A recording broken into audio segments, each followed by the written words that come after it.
Okay, so we're in chapter 13, section 3. So let's look at the objectives for this chapter, or this section. We're going to discuss the early history of the Mali Empire, analyze how Mansa Musa ruled, and evaluate, can't say it for some reason today, the Songhai Empire. Now, Mali was on the upper Niger River, and they were led by Sundiata. Sundiata was the leader that helped Mali rise to power. When he was a boy, a harsh ruler conquered Mali, but when Sundiata became an adult, he built up an army and won it back. So the idea was that when Sundiata was a boy, a harsh ruler took over and made things really bad on everybody. The food was running scarce, and things were really bad. And so Sundiata grew up wanting Mali to be better. And so when he became an adult, he built an army up and he overthrew the leader, becoming the leader of Mali. Now this is what this is Mali right here. This is a part of Africa. Of course, you see Timbuktu right here. Here's the Niger River that goes through here. He then started to conquer nearby kingdoms, including Ghana. Sundiata took power away from local leaders that had the title of Mansa. And the title of Mansa just means a local leader, title that Sundiata took for himself. So Mansa is just a title. It's the same thing kind of like Pharaoh or Emperor or something like that. It's a title that Sundiata took for himself, giving himself the title of Mansa. He died in 1255, and later rulers would also take the title of Mansa, including Mansa Musa, which we'll talk about in just a few minutes. Now, the title of Mansa is going to be a very important title in the Empire of Mali, and it started with Sundiata. Mansa Musa was Mali's most famous ruler. Because of Mansa Musa's influence, Islam spread throughout a large part of Western Africa. He supported education, religion, and the spread of the Arabic language. Now, and there's a good video that I posted on Google Classroom about Mansa Musa and how extremely rich he was. He was very rich. He supported education. He believed it was important that people learn how to read. He believed it was important that people spread the Islamic religion. He pushed the Arabic language, but he really spread Islam. And one of the most important things he's known for is his very elaborate Hajj to Mecca. Very rich. It was like a parade all the way from Mali to Mecca. As he went, he gave people money. He waved to people. He made this big scene. It was this big caravan that went with him. And there's a video, I believe, of that on Google Classroom, so you can watch that. It's the Mansa Musa, one of the wealthiest people in the world video, and it talks about his Hajj to Mecca in that video. Just a few things about him. Let me move my face. He's Mali's most famous ruler. Reached its heights of wealth and power and fame in 1300s. Islam spread throughout Western Africa. He added Timbuktu to his empire. In 1324, he left Mali on a pilgrimage to Mecca, as I was just mentioning.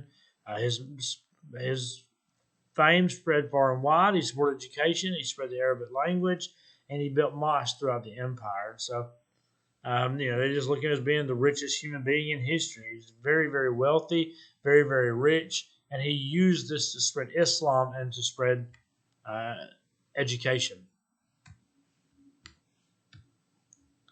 When Mansa Musa died, his son Magan took over. Magan was Mansa Musa's son, and he couldn't stop invaders from pouring into Mali. The raiders invaded, weakened Mali, and in 1431, the Tuareg broke away and Mali lost most of its land. So, and again, this happens a lot of times when people's kids take over. He's very rich. Magan probably grew up very rich, having whatever he wanted, wasn't used to fighting, wasn't used to being the kind of warrior that Mansa Musa was raised up to become. And ultimately, it led to the fall of Mali. A rival power to Mali was growing during this time also. It was the Songhai Kingdom. Mansa Musa took over the area that was the Songhai Kingdom, but when Mali weakened, they took back their kingdom. And this is going to lead to the rise of Sunni Ali, which is the leader that expanded the Songhai Kingdom. So Mali took over Songhai with Mansa Musa, but when Mali became weak, Songhai took it back, and Sunni Ali became the leader. The Songhai continued to grow in wealth and land. Sunni Ali took over much of the land that used to belong to Mali. It was almost like a revenge tour. He went through there and was like, "You're going to take over us? I don't think so. We're going to take over you," and took over a lot of the area of Mali. Sunni Ali was able to bring stability to Songhai because he preached religious harmony. And so the idea behind it was that he wanted there to be religious harmony amongst all the people, and that kind of helped bring a little bit of stability. When he died in 1492, Sunni Baru became the king. Now, Sunni Baru wasn't a Muslim, and many of the Songhai people feared he would not support Islam and they would lose their trade with Muslim lands, so they rebelled against Sunni Baru. This is going to lead to Askia, I just can't talk today, Askia the Great, who was the leader of the rebellion against Sunni Baru. Askia the Great valued education and they were well known for their educational facilities, especially the University of Sankore.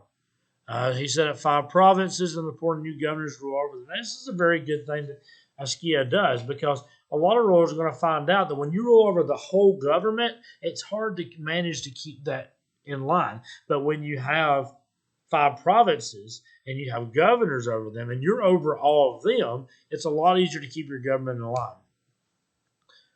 Morocco wanted to gain control of Songhai salt mines. The Moroccans fought with guns and cannons, but the Songhai warriors only had swords, spears, and bows. It reminds me of, if you've ever seen the movie Avatar, they come in with these big old equipment and trying to fight the Na'vi, and the Na'vi are using like bow and arrows, and it shows them, and they're like, ready, and they go and shoot, and it like hits the equipment and bounces off, and the people's looking at it like, we have guns. What are you doing?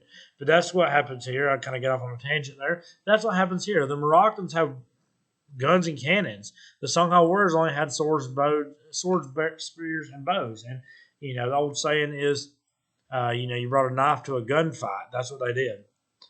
Challenges in trade patterns also led to the decline of Songhai as the traders began trading more in ports and less over land. That's going to lead to the fall of the trade of the Songhai. Now, the Great Zimbabwe, and there's a video of this on Google Classroom as well, was a powerful kingdom in South Africa. Farming and gold mining expanded in Great Zimbabwe and became the center of a large trading network. And in the 1400s, the gold trade declined in Great Zimbabwe weakened, leading to a full decline by the 1500s. Now, Africa, when you look at Africa, most of the power that comes in Africa over time comes through the trade, whether it's gold and salt mining trading or slave trading with Western Africa, on into the 1600s, the 1600s. And so trade is a big part of Africa's power, and this is the same thing with Great Zimbabwe. So that brings us to the end of section 3. So now we're going to do section